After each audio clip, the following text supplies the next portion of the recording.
The massive ship moved through space like a silver needle threading through black cloth. Inside the bridge of the stellar horizon, Captain Veltar stood watching the view screen with his forearms folded behind his back. His blue skin gleamed under the bridge lights, and his large black eyes never left the image of the planet spinning slowly before them. "Report," he said in his deep voice that sounded like distant thunder. Lieutenant Zephyl, a tall creature with gray skin and 6 fingers on each hand, looked up from her control panel. "We are in position above the third planet, Captain. All systems are ready for the survey." Veltar nodded. This was supposed to be a simple mission. The Galactic Confederation had sent them to this unknown star system to check if any of the planets could support life. They had done this kind of work hundreds of times before. Most planets were either too hot, too cold, or had air that would kill most living things. But sometimes they found worlds where the Confederation could build new colonies. "Dr. Keshva, what do your instruments tell us about this world?" Veltar asked. The doctor was a small, round creature with orange fur and 3 eyes. She had been the lead scientist on dozens of survey missions. Her species, the Velthani, were known throughout the galaxy for their scientific skills. But now she looked confused as she stared at her readings. "Captain, these numbers make no sense," she said, her voice high and worried. "The air down there has chemicals that should kill most life forms. The temperature changes are extreme. I am reading massive storm systems that appear and disappear without warning." Veltar walked over to look at her screen. The numbers were indeed strange. He had seen dangerous planets before, but this was different. The readings kept changing every few seconds, as if the planet could not decide what it wanted to be. "The gravity is unstable too," Dr. Keshva continued. "It shifts between normal and twice normal strength in different areas. And look at this." She pointed to another screen. "I am detecting what appears to be massive predator life forms. Some of them are larger than our ship. Engineer Korth, whose people looked like walking trees made of metal, made a grinding sound. It was his species' way of showing worry. The electromagnetic readings are off the scale, Captain. Any ship that tries to land there might lose all power." Veltar frowned. In his 30 years of exploring space, he had never seen a planet like this. The Confederation had clear rules about worlds like this. They were marked as dangerous and left alone. But something about this place bothered him. "Computer, classify this planet according to Confederation standards," he ordered. The ship's artificial intelligence began its analysis. The crew watched as the computer tried to fit the planet into one of the standard categories. It started with hostile environment, but quickly moved to extremely dangerous. Then it tried uninhabitable, but even that did not seem right. After several minutes, the computer's voice filled the bridge. "Unable to classify planet. Readings exceed all known parameters for hostile environments. Recommend immediate evacuation of star system." The bridge fell silent. In all their years of exploration, none of them had ever heard the computer give up on classifying a planet. "Sir," Lieutenant Zephyl said quietly, "perhaps we should listen to the computer. This place seems too dangerous, even for a quick survey." "But—" Dr. Keshva was still studying her screens. Her 3 eyes were wide with excitement. "Captain, wait. I am detecting something else. Look at this." She put her readings on the main view screen. The image showed the planet's surface from high above. Most of it looked wild and dangerous, with huge storms and strange colored clouds. But in one area, there were shapes that did not look natural.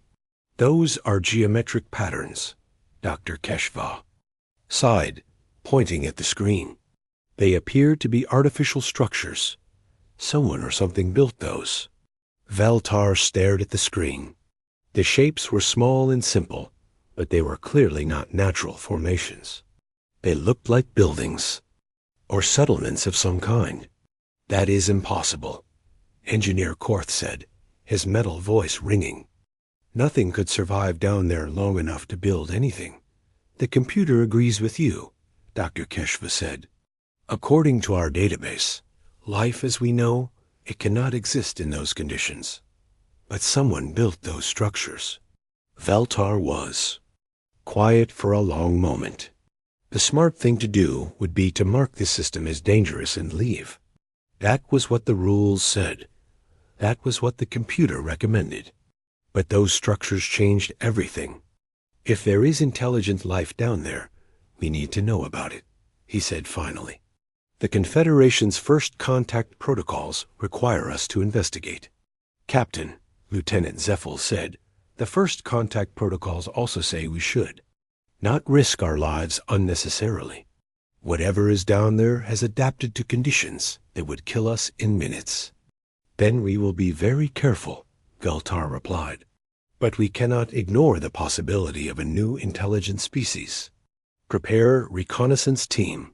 Dr. Keshva looked worried. Sir, even our best environmental suits might not protect us down there. The radiation levels alone are dangerous. We will use the most advanced equipment we have, Veltar said, and we will not stay long. Just enough time to confirm whether those structures are artificial and if there is intelligent life creating them. He turned to face his crew. I know. This is dangerous, but discovery is why we are out here. We have found something that should not exist according to everything we know about life in the universe. We must investigate. The crew began preparing for what they all knew might be there. Most dangerous mission ever. As they worked, the strange planet continued to spin below them, keeping its secrets hidden beneath storms and radiation that would kill most known life forms.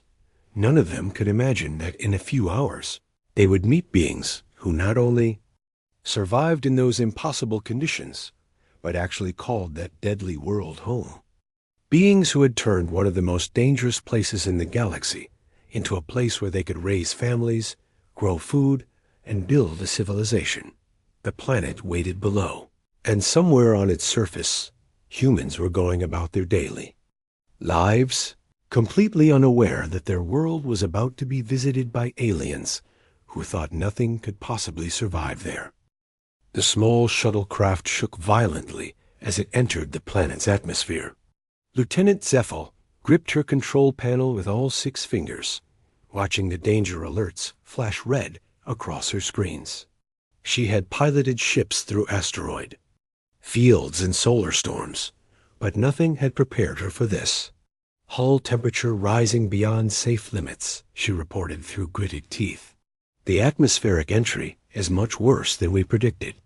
Behind her, Dr. Keshva was strapped into her seat, all 3 of her eyes focused on the readings from her portable scanner. The electromagnetic interference is incredible. I can barely get any clear readings through all this static.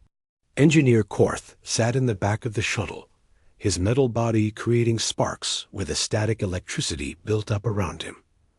My systems are being affected too. The planet's magnetic field keeps shifting. It is like trying to navigate through an electrical storm that never ends. Through the small window, they could see the surface of the planet rushing up to meet them. It looked even more dangerous from this close distance. Massive creatures moved through forests of trees that seemed to glow with their own light. Rivers of what looked like liquid metal flowed between mountains that reached up into the toxic clouds. There, Dr. Keshva pointed toward a clearing ahead. Of them, those are definitely artificial structures. Someone built those. Lieutenant Zeffel could see them now. Simple buildings made of stone and wood, arranged in neat rows. There were even what looked like gardens between the buildings, with plants growing in organized patterns. It was impossible, but it was real. Landing in 30 seconds, she announced. Everyone check your environmental suits one more time. The 3 aliens were the most advanced protective equipment the Confederation had ever created. The suits were designed to keep them alive on worlds with deadly atmospheres, extreme temperatures, and dangerous radiation. But even with all that protection, their suit computers were showing warning messages. The shuttle touched down with a hard bump. Immediately, alarms began sounding inside the cabin. External radiation levels are 3 times higher than our suits are rated for, Zephyl said, reading her instruments. We can only stay outside for 1 hour at most before the suits start to fail. The air outside contains 17 different toxic compounds, Dr. Keshva added. If even a small amount gets into our suits, we will die within minutes. Engineer. Korth checked his own readings. Ground temperature varies between freezing and boiling across just this small area. The gravity is shifting every few seconds. This place is trying to kill us just by existing. Despite all the warnings, they had to complete their mission. They opened the shuttle door and stepped onto the surface of the most dangerous planet any of them had ever encountered. The first thing that hit them was the smell, even through their suit filters. It was like metal and flowers and something burning all mixed together. The ground beneath their feet was covered with plants that seemed to move on their own, reaching toward the aliens as they walked. Stay close together, Lieutenant Zephyl. Ordered. We investigate the structures, confirm they are artificial, and get back to the shuttle as quickly as possible. They walked toward the nearest building, their suit computers constantly beeping with new warnings. Dr. Keshva pointed her scanner at everything, trying to understand how anything could survive in this environment. The buildings are made from local materials, she reported. Stone cut from the nearby mountains, wood from those glowing trees we saw from orbit. But look at this. She showed them her scanner readings. The construction techniques are primitive but effective. Whoever built these knew how to work with this planet's conditions. They were examining what looked like a storage building when Engineer Korth's sensors detected movement in the nearby forest. Something is coming, he said, his metal voice sounding worried. Multiple life forms moving in our direction. The 3 aliens moved closer together, their training taking over. First contact with unknown species was always dangerous, but on a planet like this, they had no idea what they might face. Readings show bipedal forms, Dr. Keshva said, trying to get clear data through all the interference. Carbon-based life, but the biological signatures are unlike anything in our databases. They should not be able to survive in this environment, but they are clearly thriving. The movement in the forest got closer. The aliens could hear sounds now, voices speaking in a complex language that their universal translators were having trouble processing. Then they saw them. 2 figures emerged from the forest, walking calmly despite the dangerous environment around them. They were about the same height as the aliens, walking on 2 legs with 2 arms and a head on top. But they were not wearing any protective equipment at all. Their skin was exposed to the toxic air and deadly radiation, and they seemed completely comfortable. The first figure was a male with dark hair and weathered skin. He wore simple clothes made from what looked like animal hides and plant fibers. He carried a tool that the aliens recognized as a primitive weapon, but he held it casually, not in a threatening way. The second figure was a female with light brown hair tied back from her face. Her clothes were similar to the male's, but she also wore what looked like pieces of metal armor on her arms and chest. She walked with the confident stride of someone who is used to being in charge. Both humans stopped about 10 meters away from the aliens.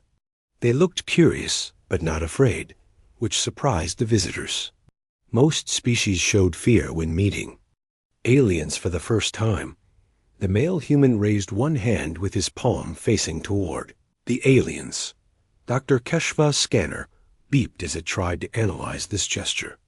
Unknown greeting behavior, her computer announced. No match found in database. The female human said something in their strange language. The universal translator struggled with the sounds, producing only partial words. Greetings visitors from sky welcome Lieutenant Zeffel activated her suit's communication system and broadcast on multiple frequencies, hoping the humans could understand. We are explorers from the Galactic Confederation. We come in peace. The two humans looked at each other and said something that made them both smile.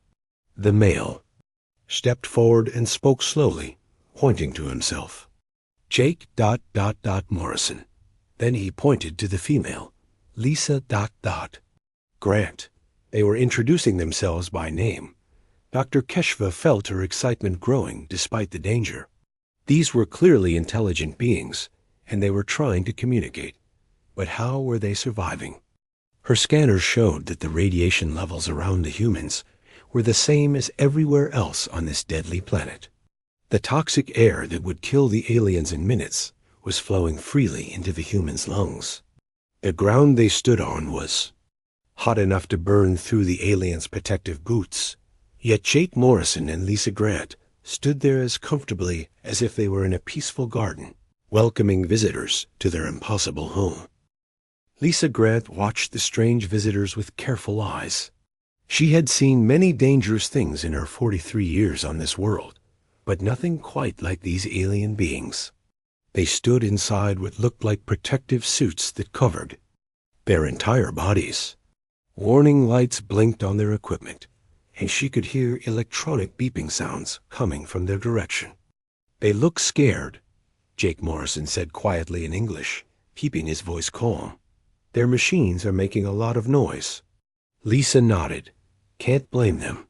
This world kills most things that don't belong here. She looked at the lead alien, who seemed to be trying to communicate through some kind of speaker system. But they made it down here alive, so they must be tougher than they look. She stepped forward slowly, keeping her hands visible. Communication was always tricky with new people, and these visitors were about as new as it got. She pointed to herself and spoke clearly, Lisa Grant.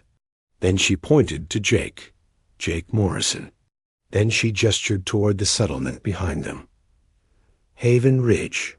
The alien with the orange fur and 3 eyes made excited sounds. It held up a device that flashed lights and made more beeping noises. Lisa had seen enough of their equipment to guess it was some kind of scanner. They want to know about us, she said to Jake. And they're probably wondering how we're still breathing. Jake grinned. Wait until they see the kids playing with rock puppies. Lisa tried not to smile at that thought. The rock puppies were what the children called the small predators that looked like moving boulders. Most adults on Haven Ridge had scars from their first encounters with rock puppies. These aliens would probably faint if they saw 8-year-old Tommy Chun wrestling with one. The tall gray alien with 6 fingers was pointing at its wrist, where some kind of display showed red warning symbols. It was trying to tell them something. Urgent. I think they can't stay out here very long, Lisa said. Their suits are probably failing in our atmosphere. She made a gesture toward the settlement and said slowly, Come, safe, inside. The aliens looked at each other. Even through their protective suits, Lisa could see they were scared, but they were also curious. After a moment, the blue-skinned alien who seemed to be their leader nodded. Lisa led them toward Haven Ridge, walking slowly so they could keep up. Their equipment made them clumsy, and they stumbled several times on the uneven ground. Jake walked beside them, ready to help if they fell. As they approached the settlement, Lisa saw her neighbors coming out to watch.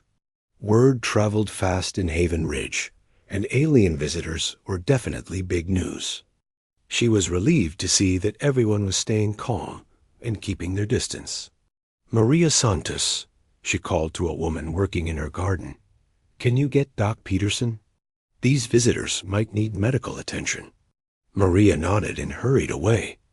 Lisa turned back to the aliens, who had stopped walking and were staring at the settlement with what looked like amazement. Through their speaker system. The orange-furred alien was making excited sounds. Its scanning device was beeping constantly now, pointing at everything around them. What the aliens saw was impossible according to everything they knew about life in the universe. Children were playing in yards where the radiation levels would kill most species in hours. Gardens grew vegetables in soil that contained toxic metals.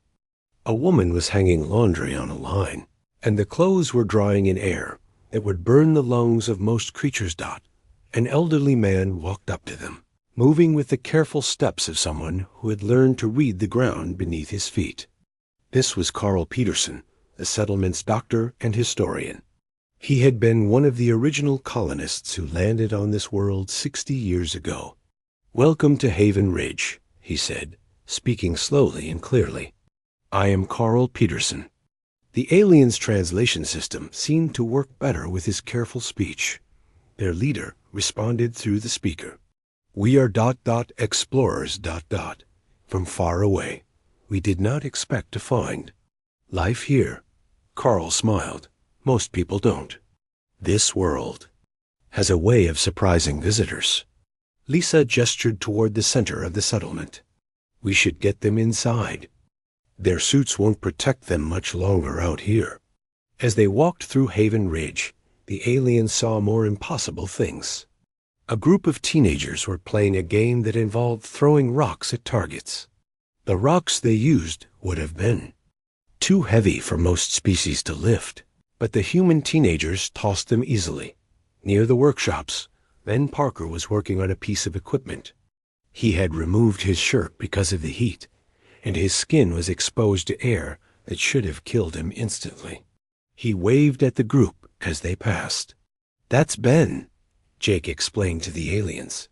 "He fixes things that break. Pretty much everything breaks here eventually." The blue-skinned alien leader stopped walking and pointed at Ben. Through the speaker they heard, How does he survive without protection?" "Same way we all do," Lisa said. "We were born here. This is our home." They reached the community center, a large building made of local stone and wood. Inside, it was cooler and quieter. Lisa gestured for the aliens to sit on the benches that had been carved from the strange trees that grew nearby. "You can take off your helmets if you want," Carl said. "The air in here is the same as outside, but some people feel safer with walls around them." The aliens looked at each other. Their equipment was still beeping with warnings, but they seemed to realize that the humans were right. If the air was going to kill them, it would have done so already.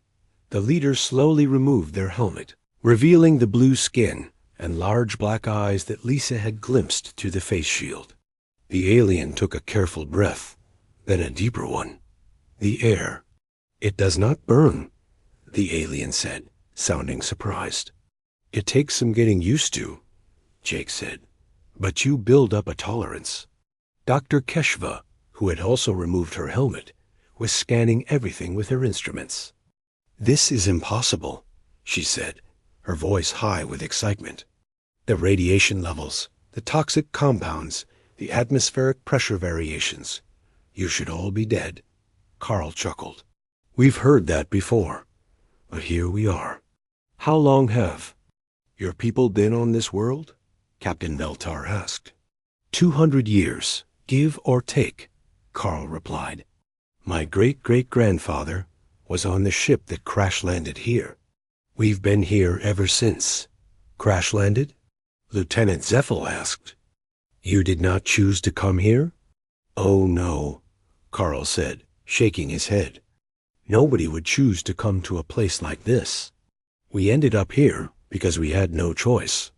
And we stayed because we had no way to leave." The aliens exchanged looks. They were beginning to understand that they had stumbled onto something much bigger than a simple first contact situation.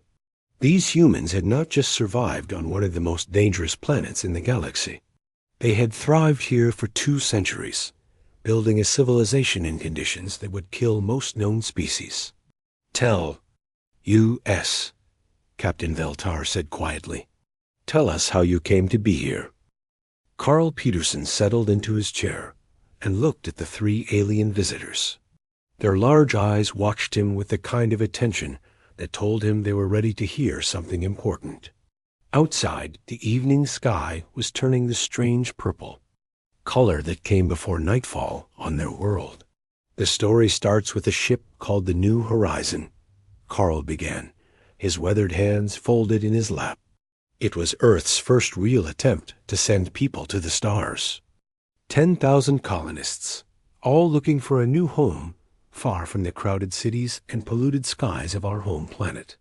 Dr. Keshva leaned forward, her three eyes focused on him. Earth is your species' home world? Was, Carl corrected gently. Most of us have never seen it.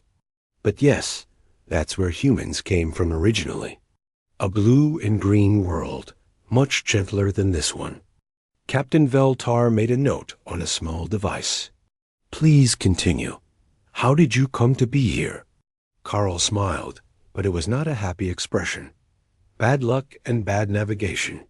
The New Horizon was supposed to travel to a star system that had been identified as having planets suitable for human life. But something went wrong during the faster-than-light jump. He paused, remembering the stories his grandfather had told him about those terrible first days. When the ship came out of hyperspace, nothing looked right. The stars were in the wrong positions. The navigation computers couldn't figure out where we were, and the ship's engines were badly damaged. Jake Morrison, who had been listening quietly, spoke up. My great-grandfather was the chief engineer on that ship. He said the jump drive was completely destroyed. There was no way to repair it with the materials they had. So you were stranded, Lieutenant Zeffel said, in an unknown star. System. Exactly, Carl nodded. And we were running out of time.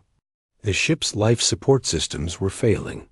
We had maybe a few weeks before the air recyclers would break down completely. He gestured toward the window, where the alien visitors could see the purple sky darkening. This was the only planet in the system that had the right size and distance from the sun. The initial scans showed it had air we could breathe and water we could drink, but even then, we knew it was dangerous. Dr. Keshva checked her scanner readings. The preliminary scans must have shown the radiation levels and toxic compounds. They did, Carl confirmed. But Captain Maria Rodriguez had to make a choice. We could stay on the ship and die slowly as the life support failed, or we could try to survive on a planet that would probably kill us quickly. She chose the planet, Captain Veltar said. It was not a question. She chose the planet, Carl agreed. Emergency landing procedures. No time for careful planning or preparation. We had to get everyone down to the surface as fast as possible. Lisa. Grant, who had been quiet during the story, spoke up. My grandmother was 12 years old when they landed. She used to tell me about that first day. She said the air smelled wrong and the ground felt strange under their feet. Carl nodded. The first few hours were chaos.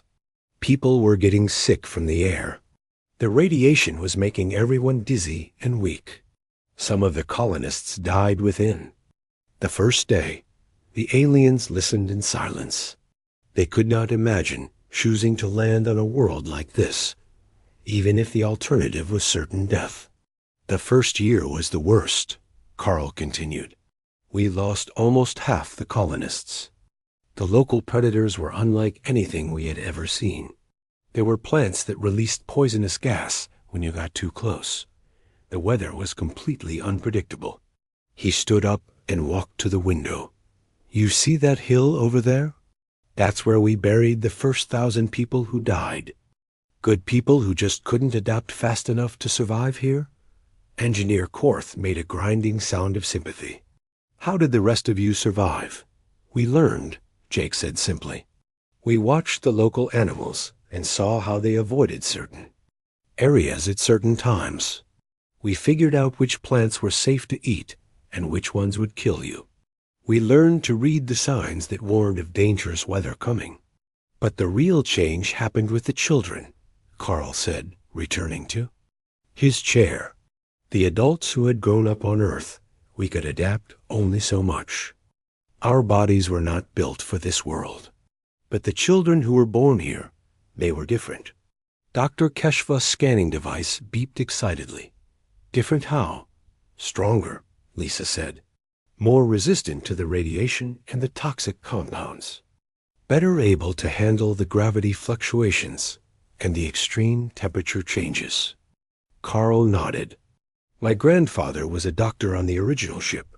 He kept detailed records of how the children were developing.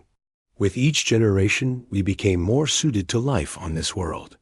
Evolution, Captain Veltar said quietly. But that should take thousands of years, not just a few generations. This world speeds things up, Carl explained. The extreme conditions, the constant challenges to survival, they push living things to adapt quickly or die. We had a scientist named Ben Parker who studied it. Ben Parker? Dr. Keshva asked. Related to the man we saw working outside? His great-grandfather, Jake said. Ben was a geneticist. He figured out that this planet's environment was actually changing our DNA. The radiation wasn't just harming us. It was also causing mutations that helped us survive. Carl smiled at the memory. Ben used to say that this world was like a forge. It broke down the weak parts of living things and made the strong parts even stronger. But surely there were still deaths, Lieutenant Zeffel said. Accidents, diseases, predator attacks. Oh yes, Carl said. We still lose people. This world is always dangerous. But by the third generation, we were not just surviving here. We were starting to thrive. Lisa stood up and walked to a shelf where several books were kept. She pulled one down and opened it to a page filled with hand-drawn pictures. This is our record of the first 50 years. My grandmother drew these. She showed the aliens pictures of the early settlement. Crude shelters made from salvaged ship parts. People wearing protective gear that looked primitive compared to what the aliens used. Gardens that failed year after year until the colonists learned what would grow in the toxic soil. Look at this one, Lisa said, turning to another page. This shows the first children who were born here. See how healthy they look? The aliens studied the drawings. Even through the simple artwork, they could see that the human children looked strong and confident, not like beings struggling to survive in a hostile environment. The fourth generation, that's my generation, Lisa continued. We were the first, ones who truly felt at home here. We could go outside without any protection. We could eat the local plants and drink the water from the streams. This world that killed so many of our ancestors had become our natural home. Captain Veltar looked around the room. The walls were made of local stone that would be radioactive. On most worlds, the air they were breathing contained compounds that would be toxic to most species. Yet here they sat, talking calmly with beings who had made this deadly place into a comfortable home. How many settlements like this exist on your world? He asked.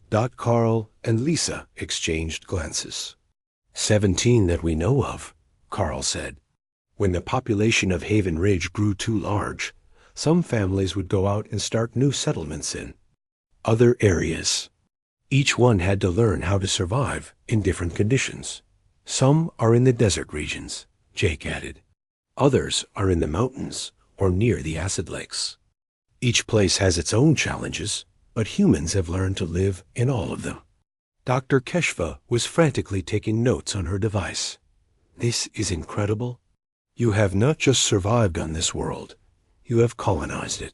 You have spread across an entire planet that should be uninhabitable.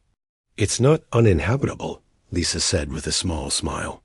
It's just very selective about what gets to live here. Outside, the purple sky had darkened to black, and strange lights were beginning to dance across the horizon. The aliens watched through the window as the nightly light show began, another phenomenon that would be deadly to most life forms. Beautiful, isn't it? Carl said, noticing their attention. The radiation storms create those lights. They're one of the few pretty things about this world. The aliens realized they were witnessing something that had never been recorded in galactic history.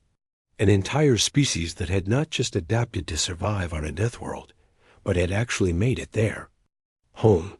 They were no longer refugees from a failed colony ship. They were the native inhabitants of one of the most dangerous planets in the galaxy. Dr. Keshva could not sleep. She sat in her laboratory aboard the stellar horizon, staring at the data she had collected during their visit to the human settlement. The numbers on her screens showed things that should not be possible according to everything the Galactic Confederation knew about biology. She had run the tests 3 times, checking every instrument and calibrating every sensor. The results were always the same. The humans living on that Deathworld were not just surviving impossible conditions. Their bodies had actually become stronger because of those conditions. Computer, show me the radiation exposure readings for the human subjects, she said aloud. Main screen displayed charts and graphs. The radiation levels that the humans were exposed to every day would kill most known species within hours. But the human cellular structure had adapted to not only resist this radiation, but actually use it to strengthen their immune systems. Computer, compare these readings to our database of known biological adaptations. No matches found, the computer replied in its emotionless voice. The adaptation rate exceeds all recorded parameters for evolutionary development. Dr. Keshva rubbed her tired eyes with all 3 hands. She had been studying biology for 40 years, but nothing had prepared her for this. The humans had evolved in just 2 centuries into something that challenged every scientific principle she had learned. A soft chime indicated someone was at her door. Come in, she called. Captain Veltar entered, followed by Lieutenant Zephiel and Engineer Korth. They all looked as tired and confused as she felt. I assume you have been having the same problems I have, Captain Veltar said, settling into a chair. Trying to understand what we witnessed down there. The readings make no sense, Zephiel said, her 6 fingers dancing across a portable datapad. I have been checking our sensors for malfunctions, but everything is working perfectly. The humans are real, Korth said in his grinding voice. They are thriving in conditions that our most advanced technology can barely protect us from for short periods. Double quotes. Dr. Keshva turned to face her colleagues. I have been in contact with the Confederation Science Council. They want me to send all our data immediately. Have you told them what we found? Captain Veltar asked. I tried, she replied. But they think I am making an error in my calculations. They say it is impossible for any species to adapt that quickly to such extreme conditions. Captain Veltar was quiet for a moment.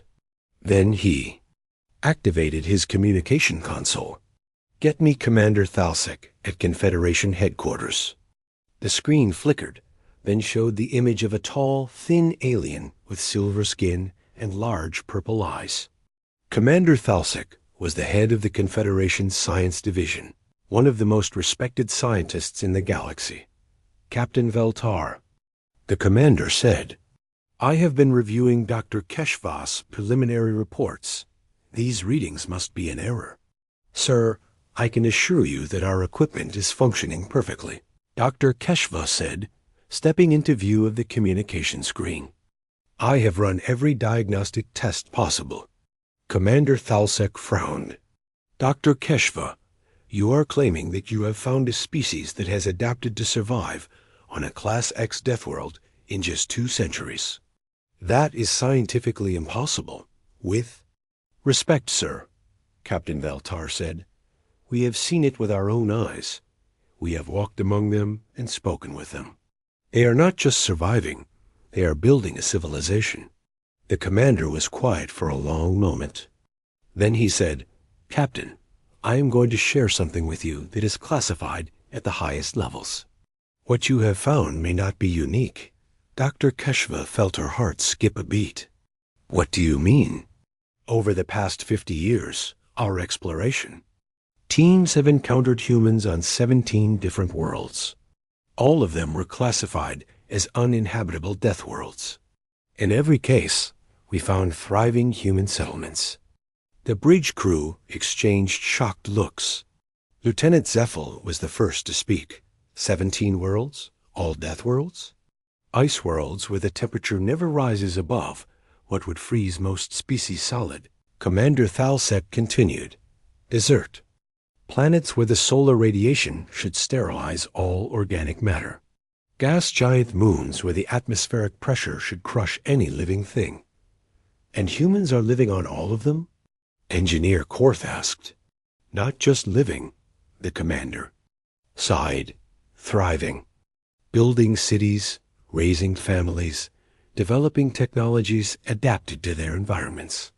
Each world tells the same story you just heard. Lost colony ships, emergency landings, and rapid adaptation over just a few generations. Dr. Keshva sat down heavily in her chair. This changes everything we know about life in the galaxy. It gets more interesting, Commander Thalsek said. We have been monitoring long-range communications between these human settlements. They are in contact with each other. They share information about survival techniques and adaptation strategies. Captain Veltar leaned forward. Are you saying that humans have been colonizing the galaxy's most dangerous worlds without the Confederation even knowing about it? That appears to be exactly what is happening, the commander replied. While we have been carefully cataloging habitable worlds and avoiding the dangerous ones, humans have been turning the dangerous ones into homes. But how is this possible? Dr. Keshva asked. Even with rapid adaptation, the initial death rates should have made colonization impossible. Commander Thalsek's expression grew serious. That is what we are trying to understand. We have teams studying this phenomenon on multiple worlds. The preliminary findings suggest that humans have a unique biological trait that we have never encountered before. What kind of trait? Lieutenant Zeffel asked. They appear to be what we are calling an adversarial adaptation species, the commander explained.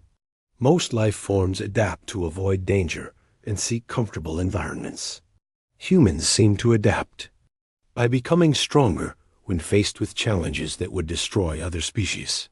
Engineer Korth made a grinding sound of amazement. They become stronger through hardship. Exactly, Commander Thalsek said.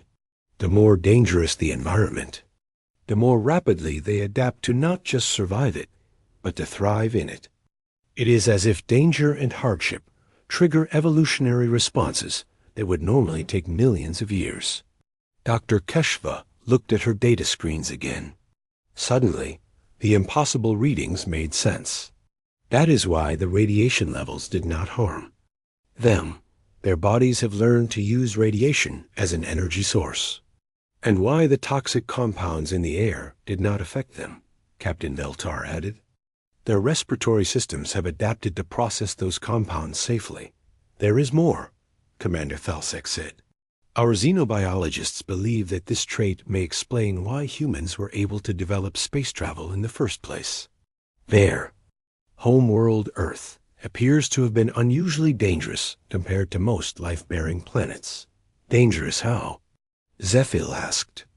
Extreme weather, natural disasters, dangerous predators, diseases that would kill most species. The commander listed. Earth forced humans to become tough and adaptable long before they reached the stars. So when they encountered new dangers in space, they were already prepared to adapt, Dr. Keshva said, understanding dawning in her mind. It appears so, Commander Thalsek confirmed. We are dealing with a species that has turned the galaxy's greatest challenges into advantages. Captain Veltar was quiet for a moment, processing this information. Commander, what does this mean for our classification systems? We have been marking worlds as uninhabitable based on the assumption that no intelligent life could survive there. We are revising our entire approach to planetary classification, the commander said. From now on, Any world that we classify as too dangerous for Confederation colonization will be checked for human settlements first. Are we changing our first contact protocols as well? Lieutenant Zeffel asked. Yes, Commander Thalsek replied. We are developing new guidelines specifically for contact with human settlements on Deathworlds. It appears that humans may be the galaxy's best source of information about surviving in extreme environments. Dr. Keshva looked at her colleagues. We are not just dealing with another intelligent species. We are dealing with a species that has solved problems we did not even know could be solved. And they did it by going to the places we were too afraid to explore, Captain Veltar added. Commander. Thalsek nodded. Captain, your mission parameters are changing. Instead of simply cataloging this world and moving on, you are now tasked with establishing formal diplomatic contact with the human settlements. Understood, sir, Captain Veltar replied. And Dr. Keshva, the commander added, your findings will be classified at the highest levels until we understand the full implications of human expansion in the galaxy. As the communication ended, the 4 crew members sat in silence. They had come to explore an unknown world and classify it for future reference. Instead, they had discovered that humanity was quietly colonizing the galaxy's most dangerous places, turning Deathworlds into thriving civilizations. The galaxy was much smaller than they had thought, and much more interesting. Jake Morrison stood at the edge of Haven Ridge, watching the alien ship in the sky above. 3 days had passed since the visitors had returned to their vessel, and now they were coming back down. But this time, they brought a larger shuttle, and what looked like more equipment. Think they're planning to stay longer this time? Lisa Grant asked, joining him at the observation point. Probably, Jake replied. Carl says they've been sending messages to other ships. Sounds like we've gotten their attention. Lisa smiled. Good. It's about time someone from out there noticed we exist. The alien shuttle landed in the same clearing as before, but this time the doors opened to reveal not just the 3 original visitors, but 2 more aliens Jake and Lisa had never seen. Captain Veltar emerged first, followed by Dr. Keshva, who was carrying what looked like a gift wrapped in metallic cloth. Welcome back, Lisa called out as the aliens approached. There. Protective suits looked different this time, less bulky and with fewer warning lights flashing. Thank you, Captain Veltar replied through his translator. We have come to make a formal proposal to your people. Jake raised an eyebrow. What kind of proposal? We would like to invite representatives from Haven Ridge to visit our ship, Dr. Keshva said, and we would like to establish a permanent cultural exchange program between humanity and the Galactic Confederation. Lisa and Jake exchanged glances. This was much bigger than a simple first contact situation. You'd better talk to Carl about that, Jake said, and probably the council too. This affects everyone. An hour later, the entire settlement had gathered. In the community center, the 5 aliens sat at one end of the room, facing nearly 200 humans of all ages. Children sat cross-legged on the floor in front, their eyes wide with curiosity at the strange visitors. Carl Peterson stood up to address the crowd. Our alien friends have something important to tell us, something that affects not just Haven Ridge, but all of humanity. Captain Veltar rose and activated his translator to address the larger group. People of Haven Ridge, we have learned things about your species that have changed how our entire civilization thinks about life in the galaxy. He paused, choosing his words carefully. We have discovered that humans live on 17 different worlds that we thought were uninhabitable. Worlds so dangerous that we marked them as forbidden and never returned to explore them. A murmur ran through the crowd. Many of the humans looked surprised, but Carl was nodding as if this made sense. To him, we are not the only human settlement out here? Asked Maria Santos. Far from it, Dr. Keshva replied. There are human cities on ice worlds where nothing should be able to survive. Human farms on desert planets where the sun burns too hot for life. Human colonies on moons where the gravity should crush any living thing. Ben Parker, the settlement's chief engineer, stood up. Are they all descended from Earth colony ships like us? Every one, Captain Veltar confirmed. Lost ships that found refuge on worlds that should have been graveyards. And in every case, within a few generations, humans learned not just to survive, but to build thriving civilizations. Lisa Grant stepped forward. What does this mean for us? Are we in trouble for being here? Quite the opposite, said one of the new aliens, introducing herself as Commander Thalsek. We want to learn from you. Your species has solved problems that we thought were impossible to solve. She gestured to her colleagues. The Galactic Confederation has spent thousands of years carefully selecting safe, comfortable worlds for colonization. We avoid danger and seek stability. But you have shown us that the galaxy's most dangerous places can become homes for those brave enough to adapt to them. Carl sat down heavily in his chair. You're saying we're not unique. We're part of something. Bigger, much bigger, Commander Thalsek confirmed. Humanity has quietly colonized some of the most challenging environments in the galaxy. You have become the experts on survival in places where no one else dares to go. A young woman named Rachel Davis raised her hand. What do you want from us? Dr. Keshva unwrapped her gift, revealing a complex device covered in lights and displays. This is a long-range communication array. It will allow you to contact the other human settlements scattered across the galaxy. You are not alone anymore. The crowd fell silent. For 200 years, the people of Haven Ridge had believed they were the only humans left in the universe. Now they were learning that they were part of a vast network of human colonies, each one thriving in conditions that would kill most other species. There is more, Captain Veltar said. The Confederation is offering formal recognition to all human settlements. We want to establish trade relationships, share technology, and learn from your adaptation techniques. What would we trade? Ben, Parker asked. We don't have ships or advanced technology. You have something much more valuable, Commander Thalsek replied. You have knowledge. You know how to survive in environments that we cannot even visit safely. You have developed techniques for living on worlds that we thought were impossible to inhabit. Jake Morrison stepped forward. And in return, we can offer you contact with other human settlements, Dr. Keshva said. We can provide medical knowledge, scientific equipment, and communication technology. We can help you expand your settlements safely and efficiently. Carl Peterson stood up slowly. This is a big decision. We need time to discuss it among ourselves. Of course, Captain Veltar said. But there is something else you should know. We are not the only ones who have discovered human settlements. Other alien species are beginning to take notice as well. Is that good or bad?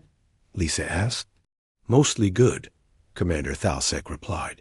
Many species are fascinated by human adaptability. They want to learn from you. But there may be some who see your expansion into dangerous territories as a threat to their own interests. We can defend ourselves, said a voice from the back of the room. It was Tom Mitchell, a former soldier who now led Haven Ridge's security team. We know you can, Dr. Keshva said with what might have been a smile. Any species that can thrive on worlds like this one has already proven they can handle threats. But having allies in the galaxy might be useful. The meeting continued for hours.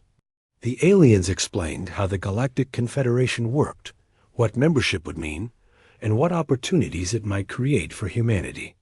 The humans asked questions about other human settlements, about alien technology, and about what life was like on safer, more comfortable worlds. As the sun set and the evening light show began in the sky above, Carl Peterson called for a preliminary vote. All in favor of establishing formal relations with the Galactic Confederation? He asked. Nearly every hand in the room went up. All opposed? Only a few hands rose, mostly from older colonists who were worried about outside interference in their hard-won way of life. Motion carries, Carl announced. Haven Ridge accepts the Confederation's offer of diplomatic relations. Captain Veltar stood and spoke formally.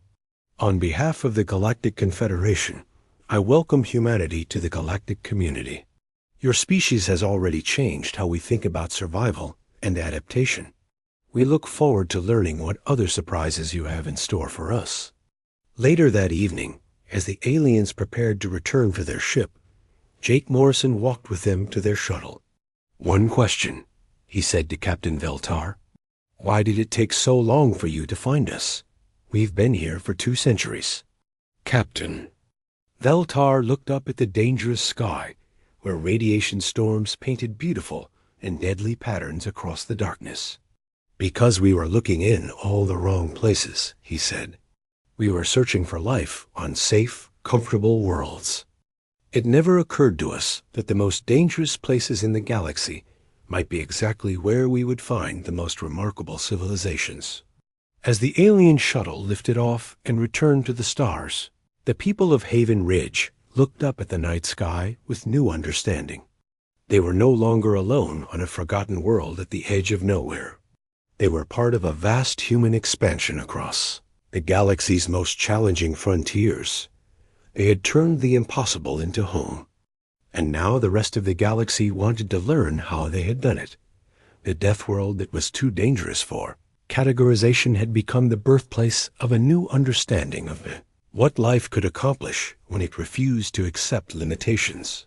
And somewhere among the stars, on 16 other worlds, just as dangerous as this one, humans were looking up at the same sky and realizing that they too were part of something much larger than they had ever imagined.